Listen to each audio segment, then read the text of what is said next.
Hi, I'd like to offer a little bit of information and background on how to choose the right instrument for your band. I think it comes down to it's a balance between your pocketbook, obviously, and the quality that you want to achieve in your work. So, with that in mind, I just want to offer up a few pieces of advice. One is, this is your standard sort of instrument. It's kind of a silver-plated, I shouldn't say silver-plated, it's just got a silver color to it, but it tends to flake off in your bag. So if you carry this around in your backpack, when you show up for the next gig, you'll have silver powder stuff all over your whatever else you have in your backpack, your recorder and so forth. So this has a pretty good sound. It's a little weak in its own way, but it'll do, you know what I'm saying? But you got to watch out for that powder.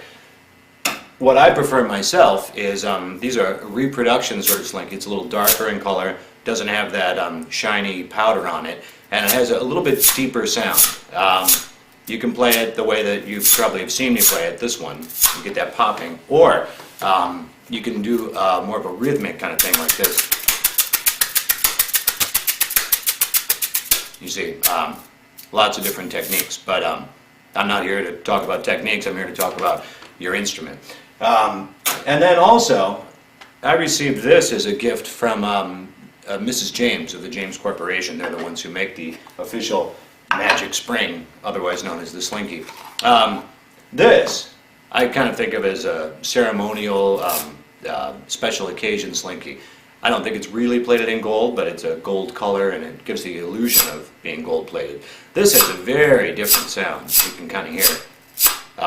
And it's a little harder to work with because it's so slippery because of that coating, whatever that is, gold color. So that's a little over the top. It's a little ostentatious to show up at your gig with a gold-plated Slinky. So I only bring it out on special occasions. It's one that I just like to keep around to show people as a kind of fun thing to have. Now I want to address the issue of plastic Slinkies. A plastic Slinky is a Magic Spring. It probably walks up and down stairs and so forth. You can probably put it on an escalator and stand there all day and watch it. But as far as an instrument goes, a plastic Slinky, well, it's the musical equivalent of, showing up for your gig with this as your microphone. You could use this. You could talk into it and record and even have a tape at the end of the day that you could play for friends. But nobody's going to take you seriously if you show up and say, I brought my PA. You know what I'm saying? A plastic Slinky's kind of the musical equivalent of that. Or it's the musical equivalent of showing up and saying, I've got my cell phone, Hello, hello. Excuse me, got to take a call. You just look kind of goofy. Although this does have its own applications. At some point I do want to start a song like this. 1, 2, 3, 4. And then you just rock out, what have you. So, just a word to the wise. Stay away from the plastic models. Some people have said I can play pretty fast, and thanks. But I want to offer a couple of tips on how you might also be able to play a little bit faster. One thing is just practice over time. You can play faster the more you work at it. You can kind of get your hand going pretty fast. But here's a secret about how you can play twice as fast, quite simply. You use your second hand. As you see, I can make this speed with one hand. Adding a second hand can actually double your speed.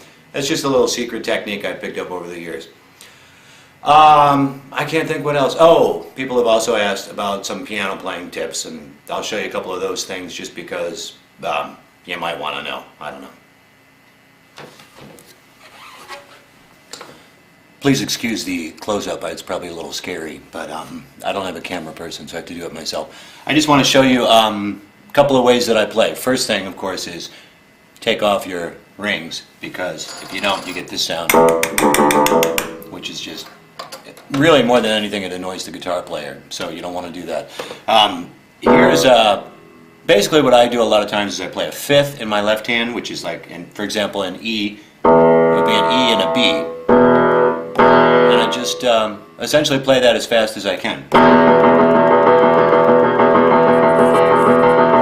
Yeah.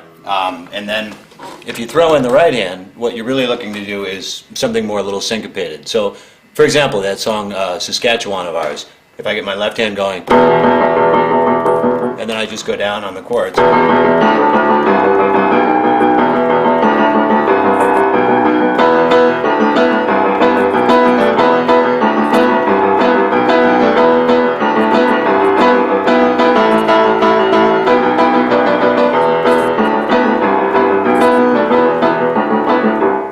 So just those fifths, and you play them sometimes an octave, sometimes a fifth. And that's about all I do on my left hand.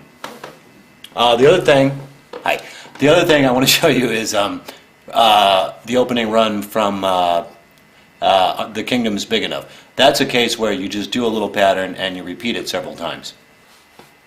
So that opening run, if you start with your G fifth, there it is, a G and a D, and you just do a little trill in between, like that.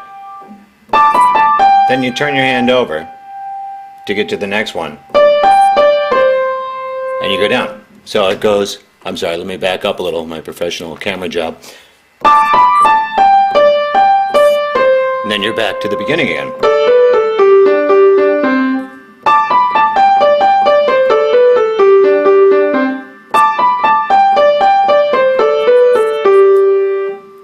Yeah, and you do that all the way down several times and you have the opening run. As you may know, one of the two most important things is to let the guitar player know when you're ready. So when I hear the phrase "ready bomb," I know it's my turn to play an E. So here again, the fifth I showed you earlier, E and B, and in your right hand, B and E. So when you hear the phrase "ready bomb," if your name is Bomb, you do this. Then you wait. And then if you hear it again, "ready bomb," you just do that. Simple. Another little technique you'll want to know is the cultural moments with Lost and Found. Here we play a C major 7, which is C, E, G, and B, and then your right hand, E, G, and B. So when you hear the phrase cultural moments with Lost and Found, you'll know how to play that. Another technique you'll want to learn is the public service announcement. Here, I play a G, and I just play it as fast as I can with 2 fingers.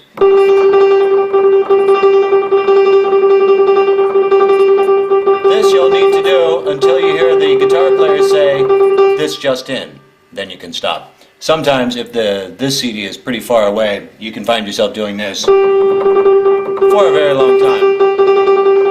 And that can get on everybody's nerves, especially my fingers' nerves. Approvals from the judge are an important part of a Lost and Found experience. Here again, I use the G note above middle C. When I've approved a song, I simply hit that note, and then I write it down on a piece of paper, put it over here so that we can remember it later. So, approval from the judge, denial from the judge, a B and an F, and you just walk down chromatically.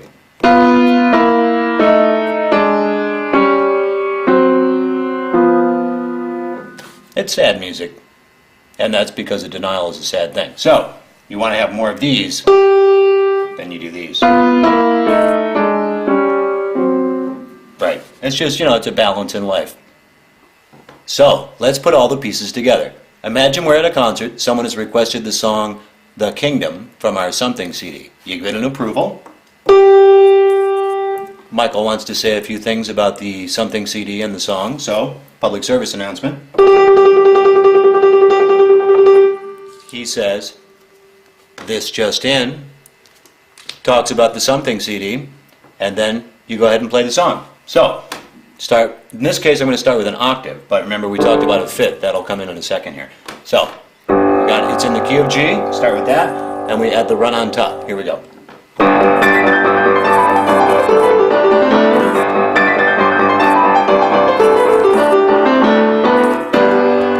Then you want to have a real band ending? And if you've seen us play before, you know the final song of the night is Slide Girl. I just want to show you the real band ending of all real band endings. You come to the end of the song, and Slide Girl.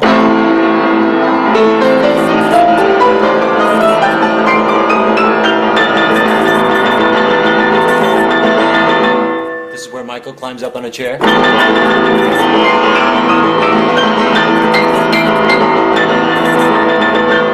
Right when he jumps off.